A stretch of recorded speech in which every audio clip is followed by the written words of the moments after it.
This is why I hate the birds. Been on holiday for a month.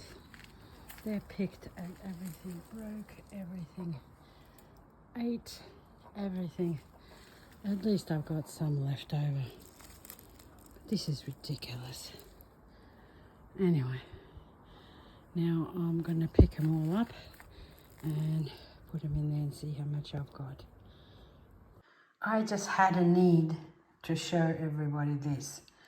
These are the plums that I paid $10 a kilo in, where did I buy it? In Canberra actually, because I was travelling from Queensland through Canberra, so I felt like having some fruit. So these are the $10 kilo plum. And these are the plums when I got home on my tree. So, the difference, unreal. So, growing home, buying in the shop,